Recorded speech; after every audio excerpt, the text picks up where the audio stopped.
Bismillah, amma ba'du. Yang kami hormati Bapak Sutari, SPDSD selaku Kepala Sekolah SDN KSD.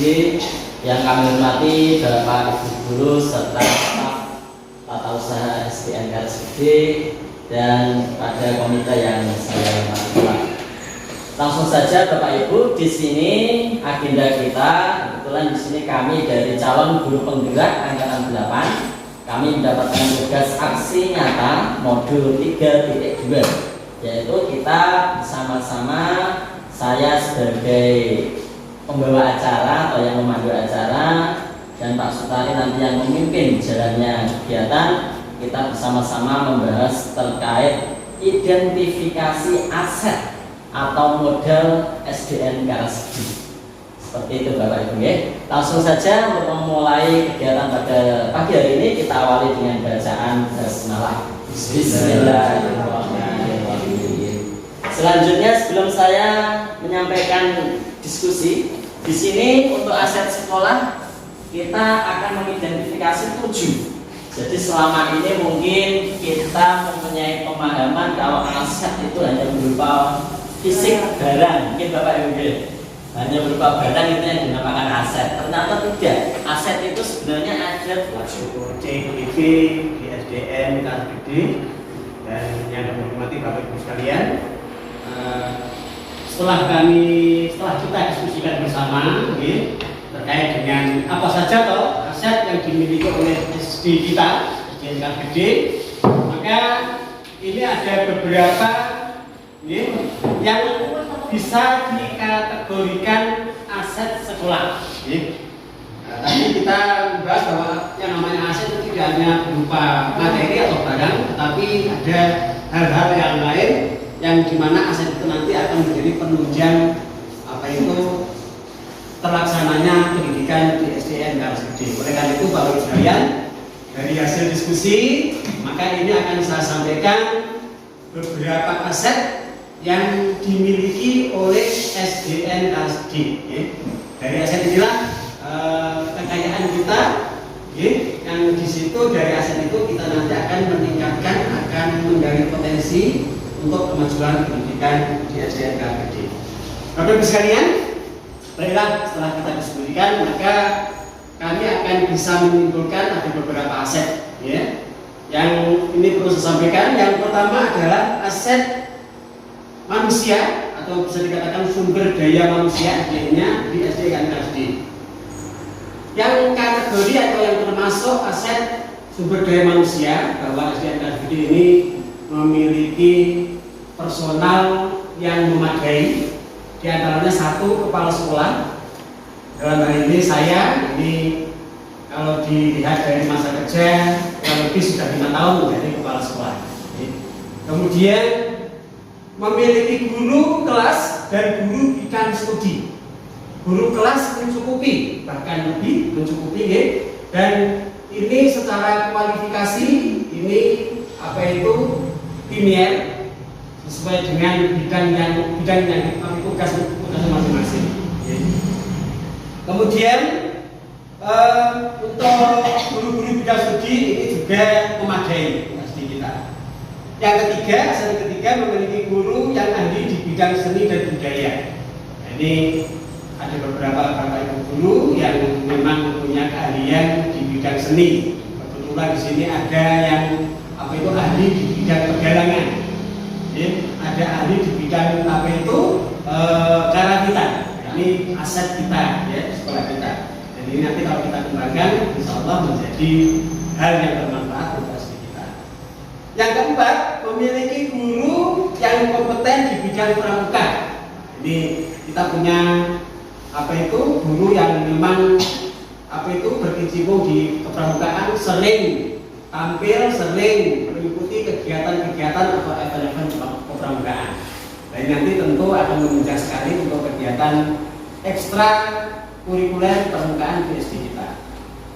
Selanjutnya, memiliki guru yang kompeten di bidang batik. Kita ini komplit lengkap sekolah kita.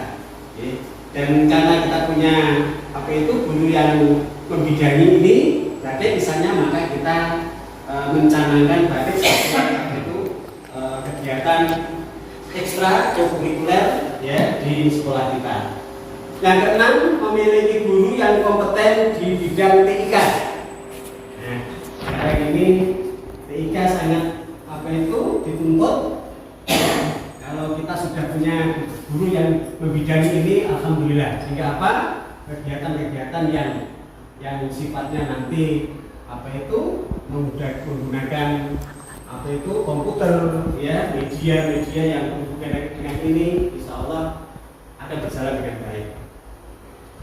Yang ketujuh, ini kompetensi aset SDM-nya. Yang ketujuh, memiliki ketua komite yang kompeten di bidang penataan lingkungan.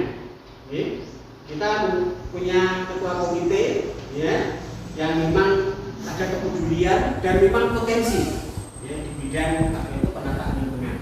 Ini sudah kita ketahui bersama. Yang kedelapan, memiliki komite dan paguyuban orang tua atau wali murid. Ini baru kita kembangkan. Masalahnya apa? Nanti kalau di masing-masing kelas punya paguyuban atau paling tidak satu lingkup sekolah, ini akan menjadikan kita, ya, bisa memfasilitasi kegiatan-kegiatan di sekolah kita, terutama kepada wali murid. Ya, ini stakeholder yang ada di sekolah kita. Dan yang kesembilan, penjaga sekolah juga ada, ya. Dan yang 10, memiliki murid yang cukup di sini karena mungkin termasuk desa yang tidak terlalu besar. Kalau sekolah kita memiliki siswa yang 107, ini sudah cukup memadai. Dan insya Allah untuk bosnya, ya, operasional pendidikan kita berjalan dengan baik. Itu ditinjau dari aset sumber daya manusia. Kemudian aset yang lain, Bapak Ibu, ini aset sosial. Aset sosial. Hasil diskusi kita terkait dengan aset sosial apa saja itu? Yang pertama, KKG atau yang sekarang kita kenal dengan KOMBEL, kelompok belajar. Ini sebagai wadah komunikasi guru. Kita mencanangkan, ya, paling tidak 2 minggu sekali atau sebulan 2 kali ini mengadakan pertemuan.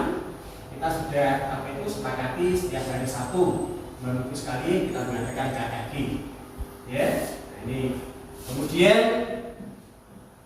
ada PGRI, ya, sebagai wadah organisasi profesi. Kita semuanya sebagai guru tentu sudah masuk dalam anggota PGRI, ya. Kemudian tata tertib dan keyakinan kelas untuk melatih kedisiplinan siswa. Yang keempat, adanya organisasi pencaksilat. Dulu informasi sebelum saya di sini itu kita punya potensi anak-anak kita, ya, dibina untuk kegiatan pencaksilat. Jadi ini kita kembangkan lagi, kita munculkan lagi sehingga kita punya nilai plus, ya, dalam hal ini. Kemudian ada puskesmas. Kita sudah melakukan kerjasama dengan puskesmas dengan bukti setiap ada kegiatan bias, kegiatan apa saja terkait untuk menjaga kesehatan anak-anak kita. Ini kita sudah berjalan, ya, antara sekolah kita SDKPD dengan puskesmas Kecamatan Lasem. Di samping itu juga ada Polindes, ya, di desa-desa itu sudah berjalan dengan Polindes. Kemudian paguyuban wali murid, ya, ini untuk bisa dikembangkan paguyuban ini karena apa? Nanti mau tidak mau kita harus koordinasi komunikasi dengan orang tua murid, ya. Itu hasil diskusi kita terkait dengan aset sosial. Kemudian yang ketiga ini aset politik. Bagaimana juga, ya, kita memasukkan aset politik, ya, di sekolah kita. Apa saja yang termasuk aset politik? Yang pertama, memiliki hubungan baik dengan ketua RT, ketua RW, serta kepala desa. Ya. Jadi ini kita masukkan ke dalam aset politik. Yang kedua, memiliki hubungan baik dengan pengurus musola, ya, madrasah, TPI, dan lain sebagainya. Ya. Kita kita ini di sekolah kita berada di lingkungan perhubungan masyarakat, dan kebetulan di dekat kita ada musola yang sering kita pakai untuk kegiatan agama, maka otomatis kita harus kerjasama dengan masyarakat setempat. Yang ketiga, memiliki hubungan baik dengan pengelola wisata. Di desa Karasgede ini ada wisata desa di Lekowo. Nah, ini yang kita sering melakukan kegiatan di sana. Ini termasuk aset politik ya. Politik dalam hal ini adalah hubungan ya antara apa itu sekolah dengan masyarakat, sekolah dengan apa itu pemerintah desa. Untuk apa? Untuk menunjang kegiatan pembelajaran di sekolah kita. Kemudian 4 yang terakhir untuk aset politik, memiliki kerjasama dengan puskesmas tadi sudah ya. Itu ini dalam rangka untuk meningkatkan dan mengembangkan aset yang ada di sekolah kita. Hasil diskusi selanjutnya terkait dengan aset, ini aset agama dan budaya. Aset agama dan budaya. Ini kita rangkum jadi satu karena memang ada kaitannya ya untuk aset agama dan budaya. Yang pertama yang termasuk aset agama dan budaya, terdapat TPI dan madrasah diniyah di dekat SD kita. Kita tahu kalau sekarang sih kalau yang namanya madrasah itu hampir semua desa ada. Dan kebetulan kita di dekat sekolah kita juga ada. Sehingga apa? Dengan adanya madrasah ini tentu menunjang siswa-siswi SD kita kaitannya dengan apa itu pendidikan agama. Nah, itu. Yang kedua, yang termasuk aset agama budaya, terdapat kerajinan membatik. Jadi, batik kan termasuk hasil budaya bangsa, ya, yang kebetulan sudah diakui dunia. Yang ketiga, komunitas ibu-ibu karawitan. Nah, ini sudah berjalan, ya, ibu itu desa Karasgede yang kalau latihan karawitan di SD kita, ya, jadi kerjasama antara desa dengan sekolah. Kemudian kegiatan PHBI, peringatan Hari Besar Agama, ya. Karena kita mayoritas dan mungkin semuanya ini apa itu beragama Islam, maka untuk kegiatan Hari Agama ini tentunya apa itu terkait dengan agama Islam, misalnya Ramadan, ya, kemudian Islam Mi'raj dan sebagainya. Itu tadi Bapak Ibu untuk aset agama dan budaya. Selanjutnya yang kelima, ini hasil diskusi kita. Ini kita sekolah kita memiliki aset fisik, ya, aset fisik. Ini jelas ini. Yang pertama bangunan sekolah. Ini sebagai tempat apa itu menimba ilmu untuk anak-anak di SDN, ya. Meliputi ruang kelas dan ruang kelas kita alhamdulillah memadai, mencukupi untuk 6 kelas. Ya. Kemudian perpustakaan juga ada, walaupun ini sementara di ruang tersendiri. Kemudian ada juga ruang kantor kepala sekolah dan ruang guru. Nah, ini untuk apa itu fisik. Aset fisik yang kedua, kamar mandi. Ini kita sudah mencukupi. Kalau di apa ya, disinkronkan dengan apa itu kapasitas, ini insya Allah sudah mencukupi di kita. Untuk kamar mandi apa itu guru ada, mahasiswa juga ada. Dan alhamdulillah karena sudah ada penjaga, ini kebersihan, ya, kita selalu pantau sehingga nanti selalu terjaga kebersihannya. Yang selanjutnya yang ketiga, fasilitas pendukung. Sekolah kita dalam hal ini sudah punya lapangan olahraga, ya. Ini kita sebut saja lapangan olahraga dalam sekolah kita karena cukup luas sehingga kalau dipakai untuk olahraga ini sudah memadai. Nah, biasanya kalau untuk apa itu setelah sekedar latihan voli, ya, mungkin apa itu kegiatan-kegiatan olahraga yang tidak membutuhkan lapangan yang luas, ini sudah cukup memadai di sekolah kita. Yang keempat, infrastruktur meliputi instalasi listrik yang cukup. Listrik kita insya Allah memadai, ya. Dan mampu menerangi kalau kita kegiatan apa itu AMBK misalnya, ini yang membutuhkan beberapa komponen apa itu komputer atau laptop, insya Allah listrik kita memadai. Kemudian cukup diolah untuk guru dan siswa. Di depan kelas masing-masing sudah ada ya tempat cuci tangan. Ini. Kemudian ada ruang karawitan. Tersendiri satu ruang karawitan sehingga anak-anak kita bisa berlatih karawitan ya, tanpa mengganggu kelas yang sudah ada. Dan yang aset yang ketujuh yang terakhir untuk fisik itu ruang lain-lain yang dapat dimanfaatkan untuk keperluan pembelajaran. Ya. Jadi karawitan ini untuk kegiatan kurikuler atau ekstrakurikuler dan lain sebagainya. Yang jelas untuk gedung ini bisa mencukupi. Itu Bapak Ibu ya untuk aset fisik. Selanjutnya kita sepakati ya, ada aset lingkungan atau lingkungan alam untuk SD kita. Yang pertama memiliki banyak tanaman dan tumbuhan di sekolah. Ya.